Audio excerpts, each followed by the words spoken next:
Join me today as I show you how to make this 1925 Betty Crocker recipe of the original pineapple upside down cake, a real old-fashioned vintage treat. Good morning, everybody. Today we're going to make the old-fashioned pineapple upside down cake from the original Betty Crocker cookbook. This recipe originated in 1925. So we're going to first preheat our oven to 350 degrees. And then I have all of our ingredients right here. So let's see. First of all, we need, it says in a 9-inch square pan, melt the butter in the oven. I am going to use a round pan, and I'm going to put parchment paper down just as an extra sticking barrier because this stuff gets really sticky. And so I'm going to grease the pan and I'm going to use parchment paper. So let's get this folded and cut and in place here. I haven't made this for a long, long time. My mom used to make it all the time growing up. See if I can get this where it will fit.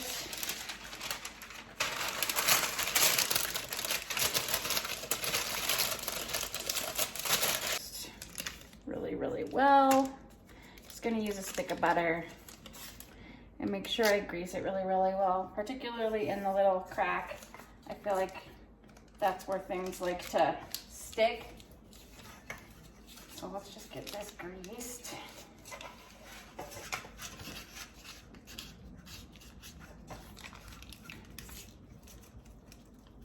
I have not had very good luck with cakes not sticking in pans, so I'm gonna really grease this sucker and really hope that that parchment paper helps.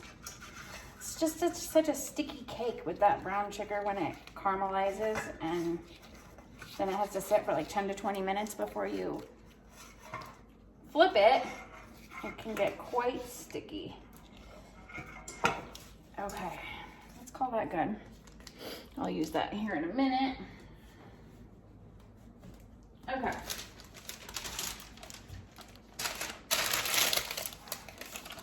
There we go. Now that, I don't know if you can see, but that's helping that to stick in there quite a bit.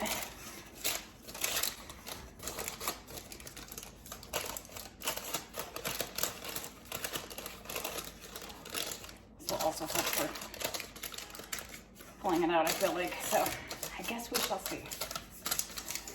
All right, so now it says that we're going to melt butter in here. And we need to melt 1/4 cup of butter. So that's about right here. I'm just going to stick this in the oven like that while it's preheating to get that melting. Once that's all melted, we'll pull it back out. Okay, so in the meantime, we're gonna use this bowl right here from the KitchenAid. And we are going to add all the other ingredients and get them mixing. So we need 1 1/3 cup flour. I'm just going to use this here.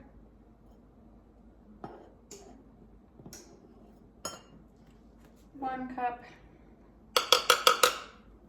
Let's see, is there a third? Here we are.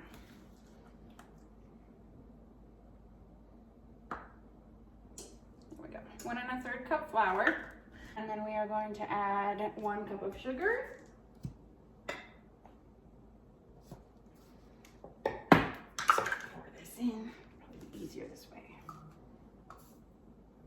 I don't know why I chose to wear black. I'm definitely gonna have flour all over me. I always do. I'm cooking. Oh, we need a little bit more. Let's just scoop this and even it out a bit here.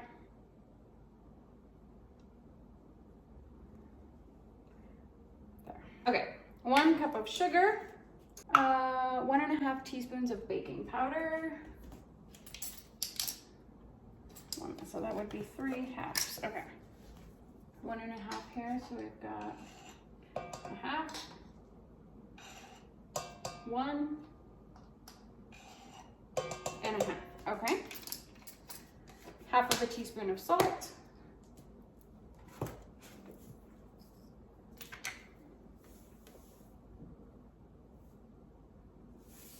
Alrighty. And then we need to add 3/4 of a cup of milk. Milk here. 3/4. That looks about good. Put that in. 1 egg.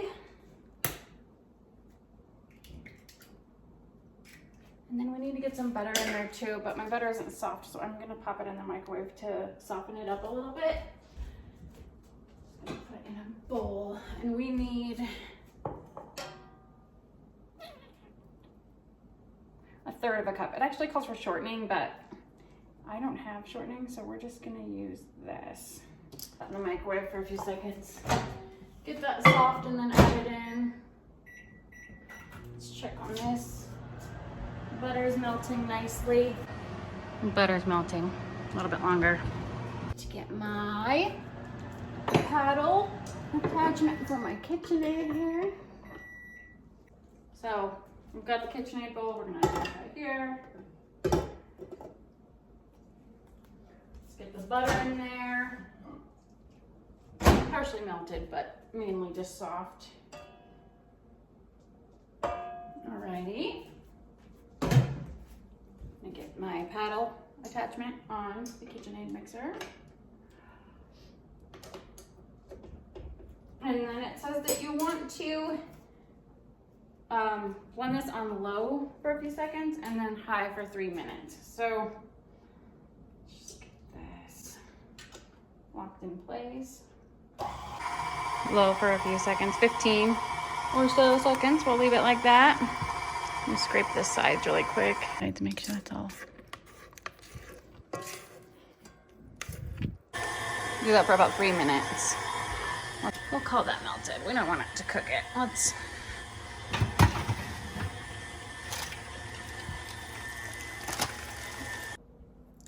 Okay, and then we need to sprinkle 2/3 of a cup of packed brown sugar onto this melted butter in the pan. That is what we'll caramelize to make the yummy drizzle, if you will. That'll spread around evenly. My brown sugar is starting to harden a smidgen.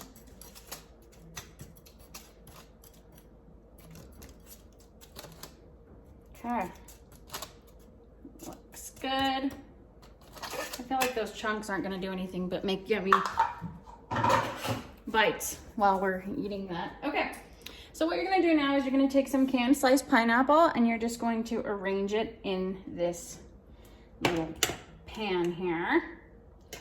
So from what I've seen, put one in the center and then circle around that. Makes it look pretty.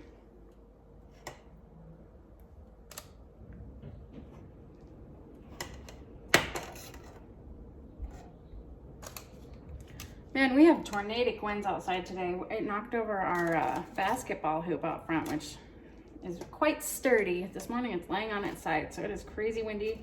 It's gonna be 68 today, but this time of year, the wind, or the warm weather brings wind. Okay, like so. So we've got cute little arrangement there. And now what you're gonna do is you're gonna place a maraschino cherry in the center of each of your pineapple slices. These things are yummy as is. That one's not very pretty. We're not going to use him. I'll just eat him. Let's see here. There we go. It's such a pretty cake. I think it's one of the pretty cakes from the old-fashioned days. Let's see. There's another not pretty one. We'll see if it'll stay pretty after I bake it. Alrighty, 2 more.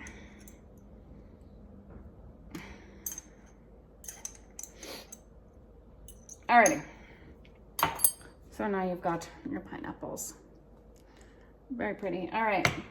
So now what we're gonna do is we're gonna take the batter and we're gonna pour it over the pineapple slices. And we will just take the batter and gently pour it over this.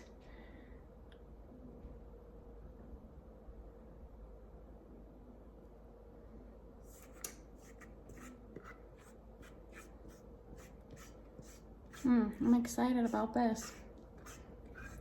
I've had pineapple upside down cake for years. My mom used to make it with crushed pineapple. I think that would be easier to slice, but again, it doesn't have the, it's not as pretty, I don't think, but there's no wrong way to do it. Whatever you prefer would work just fine. Put this in the oven at 350 degrees for 50 to 55 minutes. Okay, let's check on this. Oh my goodness, it's looking delicious. We've still got about 6 more minutes. Okay, let's check and see if this is done. Pull this out here. Looking good. Let me just grab a little toothpick here. Alrighty. It's done. Pull this out of the oven. It is ready.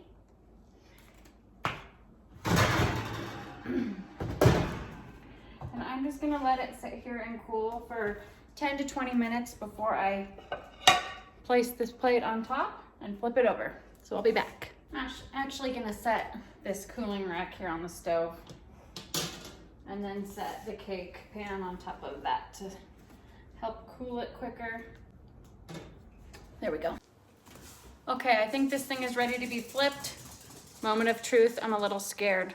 Here we go. So I'm going to take this plate and I'm going to place it like so. And I'm going to flip.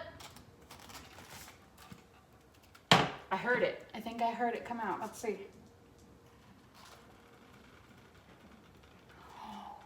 Okay, well, parchment paper did its job. And now let's see if I can peel this parchment paper up without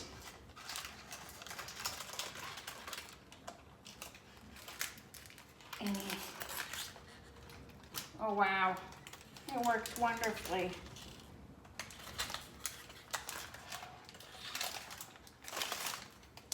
Yay! Look at that, it actually turned out perfect. We've got that caramelized brown sugar and butter. All of the pineapple and cherries came out intact. It's a win. Okay, I want to try this really bad. Let's cut into it.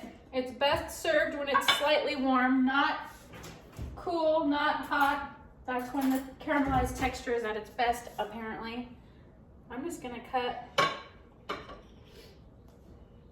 around a slice of pineapple and call that a technical slice.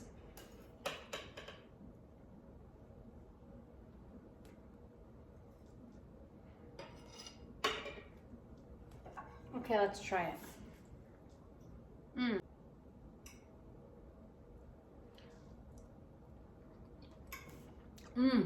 So good.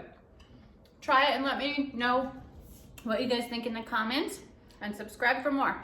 Thank you. Bye.